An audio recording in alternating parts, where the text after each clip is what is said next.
J'espère que vous allez bien. Alors tout d'abord, je vous souhaite une bonne et excellente année. Je vous souhaite bien sûr tous mes vœux de bonheur, la santé surtout. Sans la santé, le reste ne suivra pas. Bref, justement, cette petite vidéo que j'étais censée, que j'avais fait via mon nouvel appareil photo que j'ai acheté exprès pour faire les vidéos. Ça a bien pris la vidéo, mais j'ai eu un petit souci pour la mettre en ligne directement de mon PC. Je ne sais pas pourquoi. Alors pour une fois que je ne fais pas non plus une très grosse vidéo, ça va plus quoi, même pas 10 minutes ou même un petit peu moins. Il a fallu que ça merde. Alors il va falloir que je regarde pour voir ça. Donc en fait là je vous la fais via mon téléphone. Donc en fait c'était un peu justement par rapport à la santé en fait. En fait c'est un peu entre guillemets la quasiment fin de mon problème. Enfin je dirais pas forcément de dos, mais c'est grâce à ça qu'en fait qu'on a découvert quelque chose. Alors pour récapituler un petit peu, j'ai un premier problème de dos, une scoliose kyphose. Donc j'ai le dos complètement en forme de S. Et depuis 96-97, dû à une mauvaise chute en EPS au collège, je me retrouve avec une bascule pelvienne ou une bascule du bassin. C'est c'est le même problème, deux noms différents, mais c'est exactement pareil en fait. Et depuis, régulièrement, j'avais plus ou moins mal. La douleur revenait plus ou moins souvent. Bon, à l'époque, juste des séances de kiné, ça pouvait faire l'affaire.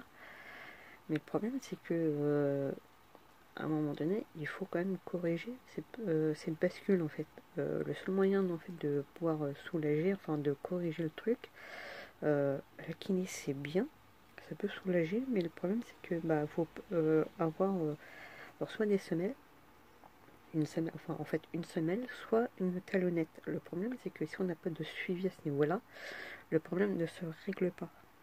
Et à un moment donné, comme je n'avais pas eu de suivi au tout début, à un moment donné, qu'est-ce que ça avait fait en 2015? C'est revenu, mais d'une force, une douleur aiguë s'est installée qui n'est quasiment, pour se dire, plus jamais partie. Le problème, c'est que mon ancien médecin me disait qu'il fallait que j'aille voir justement un podologue, un spécialiste pour corriger le problème, mais il ne faisait pas le courrier. Parce que le problème, c'est que depuis un certain nombre d'années, si le médecin traitant ne fait pas le courrier pour aller voir la personne, en gros, c'est mort. C'est ce qu'on appelle le parcours coordonné. Elle ne le faisait pas. Le seul truc qu'elle me faisait, c'était de me donner des médicaments pour me soulager sur le coup. Le truc qui peut être bien, c'est normal. Mais me donner que des séances de kiné. Les séances de kiné seules ne servent à rien. Donc, à un moment donné, j'en ai eu marre. Puis de toute façon, il n'y a que le samedi que je pouvais aller la voir. Et à un moment donné, les seuls samedis où elle était censée être là, elle n'était plus là. Elle était de plus en plus souvent en vacances. Moi, à un moment donné, j'en ai eu marre. Qu'est-ce que j'ai fait? J'ai changé de médecin en mai dernier. Alors certes, il est un petit peu plus loin, il est à Place d'Italie, juste à côté du centre commercial Italie 2. Mais je ne regrette pas, du coup, je lui ai expliqué le truc et tout. Donc il essaye de soulager, et il me faut aussi justement le fameux courrier pour aller voir la podologue. Donc je vais voir la podologue qui est pas très loin de chez moi. Et il y a eu du mieux. Et c'est vrai qu'à un moment donné, quand même régulièrement, à peu près une fois par mois, j'avais une grosse crise qui était là. Alors lui ne comprenait pas, elle non plus. Et c'est quand je leur ai expliqué que c'était vraiment au moment, à l'endroit où il y a la jonction en fait entre l'os de la jambe et le bassin, que c'était vraiment là que la douleur était située. C'est là que lui s'est dit, on va peut-être passer à pas un scanner ni une radio, mais carrément un IRM pour voir mieux le problème, pour voir un peu plus en profondeur. Et c'est là qu'on a découvert en fait pourquoi j'avais mal. En fait, c'est juste un début d'arthrose. Donc généralement, que ce soit un début, un milieu ou même une fin d'arthrose, on sait très bien que ça partira jamais. Le seul truc qu'on peut faire, c'est d'essayer de soulager. Et c'est là qu'on a découvert la suite du truc, enfin la fin d'un premier, le début d'un autre problème, c'est que on m'avait découvert un calcul.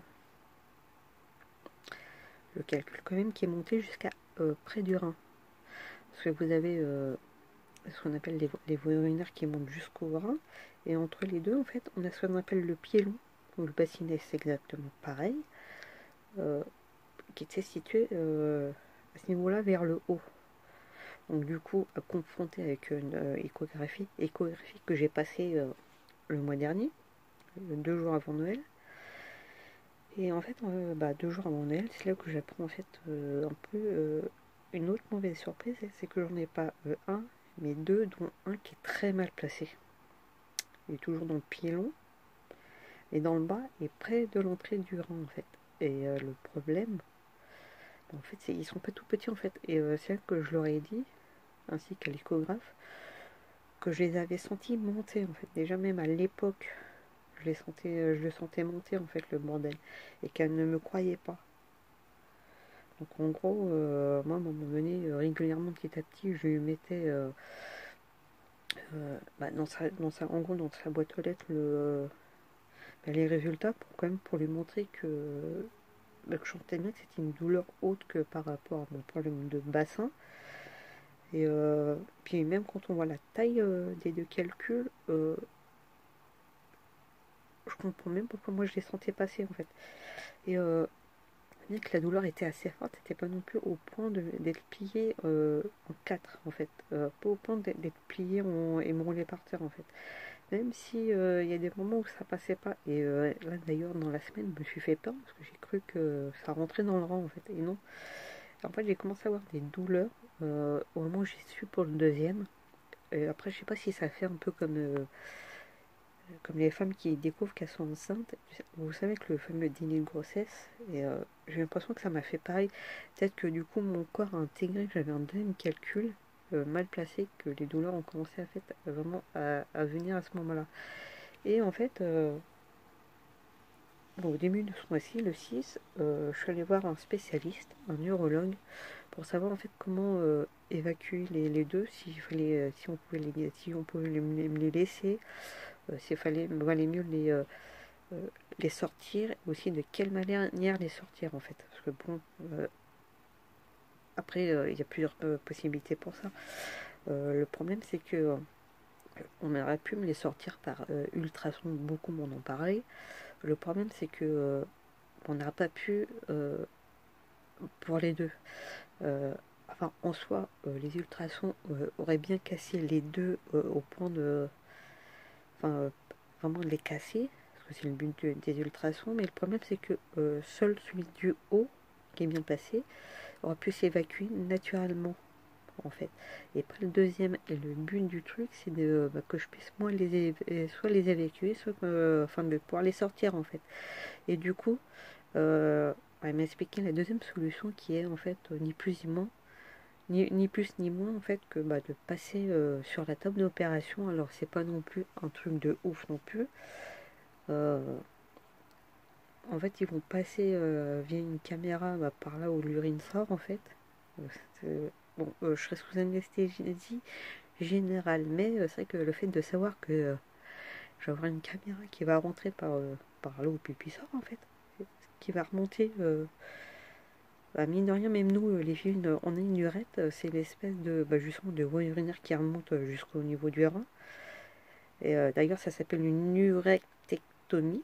Alors, peut-être que je dis mal, mais ça existe vraiment. Et en fait, ils vont remonter, ils vont casser les trucs. Et je crois que le deuxième, celui qui est mal passé, ils vont essayer justement de le sortir.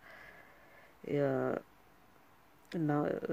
franchement, je me dis, je sais pas pourquoi, mais quand à l'échographie, on m'a dit que le deuxième était mal passé. Je sais pas pourquoi je le sentais gros comme un camion, gros comme une maison, de la taille de la tour Montparnasse, que j'allais devoir me faire opérer. Je sais pas pourquoi je l'ai senti le truc.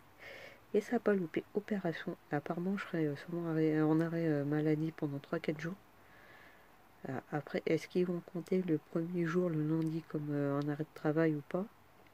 Parce que le truc, c'est que s'ils comptent 3 jours à compter du lendemain, ça me fait reprendre le vendredi. S'il compte à partir du lendemain et c'est 4 jours, ça me fait reprendre le lundi d'après. Bref, ça je le ferai que le 20 parce que je me fais opérer le 20. Donc j'ai encore une semaine tranquille entre guillemets. D'ailleurs demain matin, lundi 13, j'ai rendez-vous avec l'anesthésiste. Ça c'est normal, généralement dès qu'on a une anesthésie, on doit toujours voir l'anesthésiste avant le jour de l'examen. Et quand j'ai vu le prix, ça me coûtait bonbon. Alors, l'anesthésiste, encore, je me dis que ça peut passer. Après, ça dépend aussi du temps que je vais être opéré. Il y a ça aussi. Ce 100 € ça pique. Plus de 300 € pour le chirurgien, ça pique aussi. Mais bon, après, je me dis que j'espère qu'il va pouvoir le faire en une fois. Parce qu'il m'a quand même expliqué que tout dépend de la dureté des calculs, en fait. Parce que ça pourrait être fait en une fois, mais le problème après c'est par rapport à l'anesthésie, il faut pas non plus que ça dure trop longtemps et tout. J'ai dit bon, de toute façon je pense que faut le faire, donc faisons-le. N'attendons pas. Moi je lui ai dit à la limite le deuxième on n'était pas aussi mal placé. Bon ça a peut-être pu attendre un petit peu, mais là je lui ai dit non, je préfère vraiment que ça qu'on me les sorte en fait. C'est ça le problème. Mais bon, je lui ai dit de toute façon je suis rarement arrêté. C'est pas compliqué. La dernière fois que j'étais en arrêt, c'était il y a plus de 3 ans. Depuis que je suis à ce travail-là, j'ai jamais été arrêté une seule fois. Une fois, j'ai manqué le travail, mais bon, c'était juste sur une journée. Sinon, après, les seules fois où j'y allais pas, c'était parce que j'étais en vacances. Je dis non la prochaine fois. Puis bon, c'est d'un point de vue médical, faut y aller, faut le faire. Et donc, demain matin, anesthésiste. D'ailleurs, demain, dans la journée, il faut que j'aille récupérer les résultats du LULU-CBU. On verra bien. Logiquement, je pense qu'il y a eu un problème. Logiquement, le laboratoire, c'est ce qu'on m'a expliqué. On était censé me le rappeler au pire le vendredi, voire le samedi matin. J'ai pas eu d'appel, donc logiquement, il n'y a pas de problème. D'ailleurs, d'une certaine manière, ça me rassure, parce que j'ai pas forcément envie que ça soit repoussé. Logiquement, ils sont censés avoir les résultats, donc je pense que je vais attendre quand même le mardi pour ça, voire limite le mercredi, en leur envoyant quand même un email pour savoir s'ils ont bien reçu les résultats, parce qu'ils sont censés, le laboratoire, les faxer. Donc là, je me dis, pourquoi attendre? Vous allez me dire. Mais oui, déjà si moi je suis censé attendre demain à partir de 17 h pour récupérer les résultats, peut-être qu'eux, ils n'auront peut-être pas forcément tout de suite dans la journée, le temps qu'ils reçoivent et tout, donc il vaut mieux attendre le mardi, voire le mercredi, on verra bien. De toute façon, j'ai l'adresse mail. La secrétaire, généralement, selon le moment et tout, en même pas 24 heures, elle répond. Donc si je fais ça le mardi, même en fin de matinée, début d'après-midi, je sais que dans le pire des cas, dans l'après-midi, elle va répondre, le pire le lendemain matin, donc c'est bon. J'espère que non, j'espère qu'il n'y a pas de soucis. C'est vraiment ça en fait qui m'inquiète, parce que déjà j'aime pas les hôpitaux, j'aime pas les médecins. Alors si en plus ça doit être retardé, je pense que ça va pas le faire du tout en fait. Et c'est vrai que ça me stresse un peu. J'ai jamais aimé ça les hôpitaux, mais bon, il faut le faire. Ça sera juste la deuxième fois dans ma vie que je vais me faire opérer, sachant que la première fois c'était il y a plus de 30 ans. J'avais 6 ans, j'avais pas encore 7 ans. C'était les végétations des amygdales. Donc ça remonte, c'était 86, 87, même pas en 87. Donc l'année de mes 7 ans, donc on a quand même en 2020, ça date. Il y a au moins 33 ans, donc on verra bien. Donc le 20, je saurai si je vais le repasser ou pas. J'espère que non. Parce que déjà, je pense que l'année, j'ai pas forcément très bien commencé. Je me dis que ça pourrait être pire, mais bon. Voilà, donc n'hésitez pas à liker, à partager et à vous abonner. Et n'hésitez pas à poser des questions via l'espace commentaire, et à bientôt pour de nouvelles péripéties.